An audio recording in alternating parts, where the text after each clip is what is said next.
Hey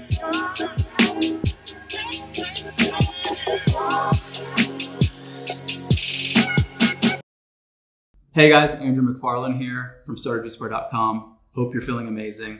And today I want to talk to you about competitors. Now, before I get into it, I just want to say thank you for everyone who is subscribed to the channel, who is liking the video, pressing the like button, commenting. Just appreciate the support and also love to hear how much you guys are actually valuing the content. So thank you for that. And moving right along, I was inspired today to make this video because someone in the community, I just got off a call and they were asking about a location that they were scoping out, and they noticed that not too far away from their location was a Jamba Juice. Now, some of you may know that Jamba Juice is, at this stage, I don't know if they still are, but for a while, the largest juice bar business in the world. And you might be in a situation where if you see a company like Jamba Juice, maybe this discourages you. Maybe this makes you feel like I actually shouldn't open up my storefront because they've already got a hold on the market. And so I want to talk a little bit more about what is the implications of that when it comes to opening a juice bar. And then once your juice bar is open, I want to talk about how do you actually discourage other people from starting juice bar businesses and opening up 2 doors down from you or across the street or in an area where it's going to compromise your potential impact, your income. So let's dive into that. This is actually an interesting conversation for me because I know that when we started our first location, we were across a company called RobeX. I think they might have rebranded themselves and they might be going by Quench now. But this is a pretty well-known franchise in Southern California. And when we opened up, sometimes we even had previous customers of theirs walk into our juice bar and say, oh my God, your product is so expensive. I can just go across the street and I can get this same combination of ingredients for $2 less. And as you guys haven't watched that video yet, there's a video we did talking about juices being too expensive. And so I encourage you to watch that. But I loved that moment because it was a great opportunity for me to do one of two things: to either realize that, hey, this isn't our customer, this isn't our client base, or two, educate them as to why we are different, because we're not the same. We don't serve the same product. Our product was, all organic, cold pressed, served in glass. And so I'm in those moments articulating the difference of what we're doing versus what that company across the street is doing. And so it came to a point where that company almost went out of business because of us opening up there, which, I don't like to see any juice bars go out of business, but sometimes that's the case when you are deciding to increase the quality of the service you're providing and the quality of the product that you're providing.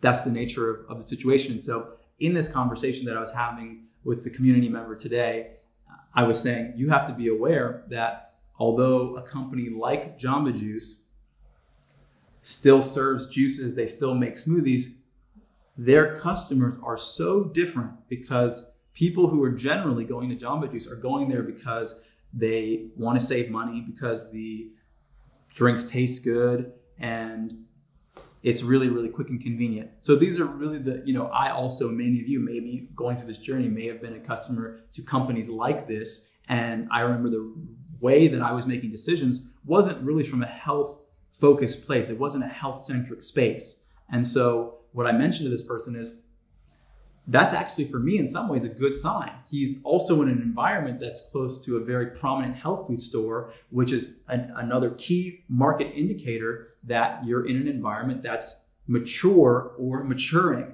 right? And so I always like to use this analogy and say that although a company like Mercedes and a company like Honda both sells cars, the question you have to ask yourself is, are they really competing with one another? Right? Because the reality is there's so many individuals that need vehicles to drive that there becomes these more specific segments in personality types due to preferences, due to even just available income, that someone who's going to has the intention to buy a Mercedes didn't walk from the Honda dealership and then go to the Mercedes dealership. That almost never happens because it's two different kinds of people. They are in the market and purchasing a vehicle for two different reasons, really, ultimately, when you think about it. And so the same goes for you when you're starting a juice bar. Be aware that even if someone is in your market, the question you have to ask yourself is there a need and demand for another kind of product delivery? Is there a need for it that's not being filled? And can we fulfill that need? Right? Is it true to who you are? Are you actually able to develop a unique brand position in that market that's being underserved? And if you can, then there's a great opportunity. In this situation, I felt very strongly that this person could do that. And in our situation, when we opened stores, we knew that we can do it. And our hypothesis was proven. And so for people who are in a phase, if you are thinking about getting started, really, really consider that. And really make sure you differentiate yourself, because the mistake that a lot of people make is, especially when they're coming to compete, is they say, oh, well, we're going to just make our product cheaper. We're going to compete on price. And that's a race to the bottom. I would more so encourage you, especially because health conscious consumers are really focused on quality if they are health focused, because like I said before, it's a different customer who is thinking about just having something that tastes good that's cold on a hot day. Then they're thinking about price because there's a whole lot of things that they can choose from, versus a customer who's saying, I want something that, yeah, tastes great, might be cold, but also solves these problems and also is organic and is going to give me a lot of nutrition for the day so I stay healthy and maintain my health for the duration of my life. Different kind of person. So know who you're serving and don't compete in the same way, because that's how you really get out of being in competition. Whereas if you are going to compete in the same way, then now you're potentially in trouble, because the question is, can you really make sure that you always have cheaper prices, right? Maybe not. And so you don't want to compete on price, and you also don't really want to compete at all. You want to figure out how you can actually segment yourself. And it's not to say that there's not going to be crossover. There still might be, but find your distinct lane in how you're going to execute and make sure it's distinct. I can't emphasize this enough, because sometimes people come in and they say, oh yeah, our business is a little different. We have this product and they don't serve it. And then you have to ask yourself, can they make that? Can they actually serve those things? Now, competing with franchises in a lot of ways is easier because they are very challenged to update their menus. They almost can't do it. Sometimes it's nearly impossible, which is why I think opening up next to a franchise might be an easier company to compete with than actually opening up next to a more one-off, two-off, store, something that's actually very more agile. So if that's the case, then you have to ask yourself, how can you differentiate yourself in brand concept and in product offerings? Not just, oh, they don't serve salads, we're going to serve salads. Well, tomorrow they can probably put some salads together. Now, how are you different at this stage, right? That's not enough. So that's the first conversation I want to have. And I hope that that lands for you guys and you guys are resonating with that. The second thing that I want to talk about is, how do you, if you have a store or you're going to open a store, how do you make sure that you discourage other people from competing with you and opening up next door? And there's a simple answer, and I should say the concept is simple, but maybe the execution is a little bit more complex. And the only way to do that is just to be amazing, right? Is to actually be that good that you discourage people from competing with you. You can look at it like sports. If you're playing, basketball, for example, and you're really not that good, no one's going to be worried about competing with you. They might put money on the table to say that they can beat you in basketball because you're just not that good. Whereas if you are performing on the level of a Michael Jordan, guess what? A lot of people aren't going to want to play with you because they know that most likely they're going to lose and there's a lot on the line. And so while obviously we can't control what other people do, you can't control whether or not somebody opens up a juice bar half a mile away. But you sure can discourage people from opening up close to you if they know that you have a really, really strong presence. And then even in the event that they do open up nearby, you have such a great product, customer service, brand, delivery, everything, that if they open up, they're really fighting a losing battle because your customers are loyal. They don't want to go anywhere else. They aren't going to try to find the next new hot thing because they're just having such a great experience, such a communal experience that it doesn't even register for them. And they might stop by there for a moment, but they have to also have the experience of, okay, here's the contrast.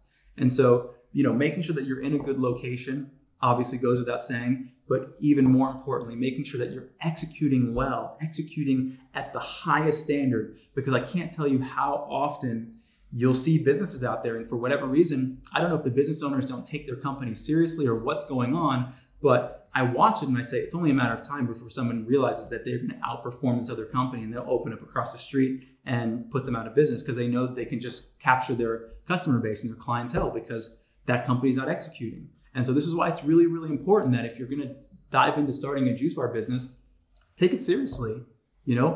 Reach out, get mentorship, get trainings, train your staff, make sure that you are functioning at the highest level possible, because the opportunity is significant. If you actually run this business well, not just the financial opportunity, but the opportunity to have impact on your community is significant.